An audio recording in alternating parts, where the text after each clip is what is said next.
He's still here in Memphis. Wally McClellan is a native Memphian whose passion for both history and football goes back decades, in part thanks to his dad. My father used to tell me about him, and he said that they were the best professional football team in history. The Memphis Tigers of the late 1920s and 30s. He said the Memphis Tigers of Clarence Saunders. Clarence Saunders of the Pink Palace, who founded Piggly Wiggly, the first self-serve grocery store in America, purchased the team and poured money into acquiring the very best athletes available. He was a very enthusiastic man once he got going on something, and he had the skill and resources to buy all the good players that there were in the country at that time. Wiley spent 3 years researching the team, mainly through articles in the Commercial Appeal and the Memphis Press-Scimitar, and compiled that research into a brand new book, Tigers by the River, a true and accurate tale of the early years of professional football.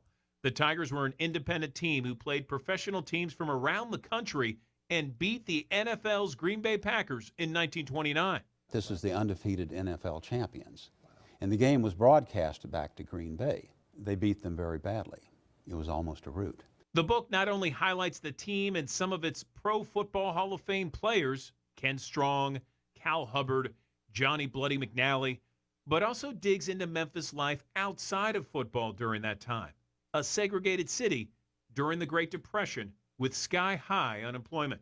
Segregation, it's damaging to the soul. It's also damaging to the economy because you're losing a great part of the population that are disenfranchised. Some 90 years later, there are still signs of that infamous Memphis pro football team, like Early Maxwell Boulevard near the Liberty Bowl. Early was the first organizer of that team.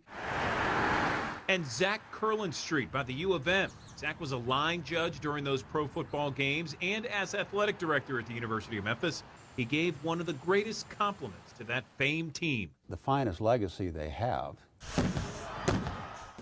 is that the University of Memphis athletic teams are still called the Tigers. Tigers by the River, a piece of lost Memphis history now being discovered again in paperback.